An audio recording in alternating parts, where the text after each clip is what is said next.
خپل د بچیو خپل د جب په غم کې نه یو، خپل جبونه نه ډکو. راوښیه داسې کلی چې هلته د خان نه وي، راوښیه داسې کلی په افغانستان کې چې هلته د یو بچی، یوه مور، یوه خور، یو سپین سرې، یو بوډا پلار وږی نه سملي. 2000 درته وښیم. موږ د قرآن کریم تلاوت کوو، په الله مو ایمان راوړی، په قرآن مو ایمان راوړی، په خپل هیواد کې قرآن کریم لا نسو جوړولی. چینایان موږ ته د قلم قرآن کریم جوړ کړی، د قلم باندې په قرآن کریم یې کېږده، که د تا تعلیم نه وي تا ته قرآن کریم وایي.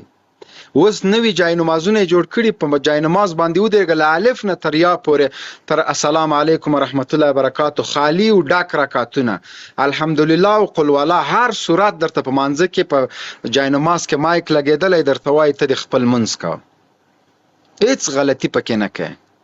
دا چین موږ ته جوړ کړي دي، خو دې دپاره نه دي جوړ کړي چې چینایان په موږ میندې یا په اسلام میندې، تجارت دپاره یې کړي دي، د بزنس دپاره یې کړي دي. دا اپلیکیشنونه دا چا جوړ کړي دي؟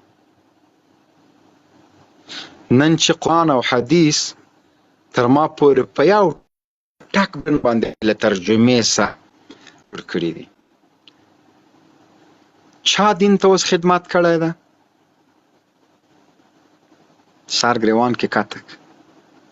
خو که د ما پګړۍ نه وي، کمیس مې نه وي، پرتوګ مې نه وي، عورت مې لوڅ منځ مې نه کېږي که.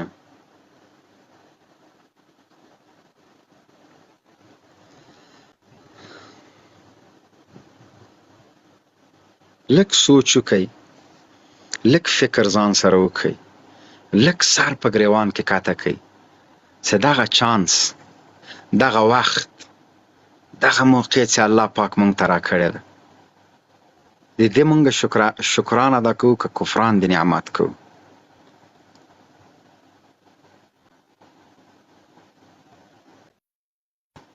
احساس مسؤلیت مو کله کړی ده؟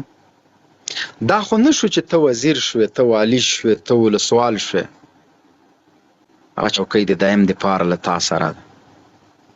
تر تا ډېر پیاوړي پیاوړي هوښیار خلک دغه چانس ترلاسه کړی او تللي دي، نن د تورو خاورو لاندې دي. سیاست یا اقتصاد دا یو چرخ فلک ده، که د صحیح استفاده ترې وکړه تر ټول ښه سرمایه دار یې، که د له سیاست نه صحیح استفاده وکړه ټول هیواد دی آباد سو. اوبه مو همداسې روانې دي، ګاز لرو استفاده نشته کولی، معدن لرو استخراج یې نسو کولی. که دا ټول افغانستان دا غرونه د سرو زرو وګرځي، څوک یې راباسي؟ لرو وسایل لرو. موږ خو د جوارو د کرلو دپاره ټکټر خپل نه لرو.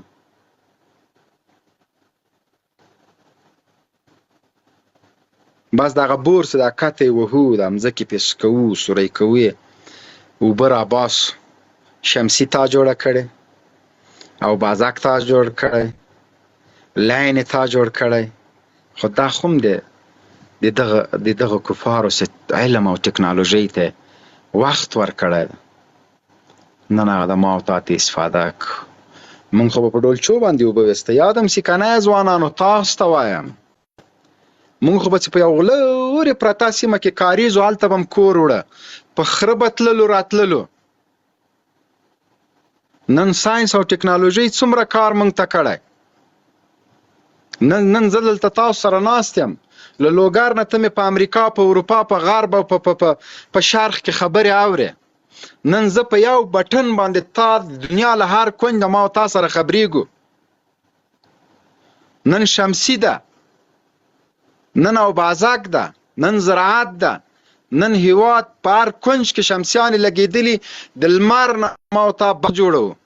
خپلم کړی ده، ما او تا خو په هغه فټنګ هم نه پوهېږو چې دا اوس څنګه جوړ کړې.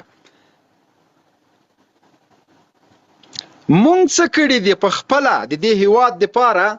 یو بنیادي کار د اسلام دپاره، د مسلمانانو دپاره مونږ څه شی کړی؟ دغه کاغذ چې د قرآن او د حدیث او فقه حرفونه پې لیکل کېږي، دا کاغذ مونږ جوړولی سو؟ که یې جوړولی سو، دغه ماشین مو له کومه کړی؟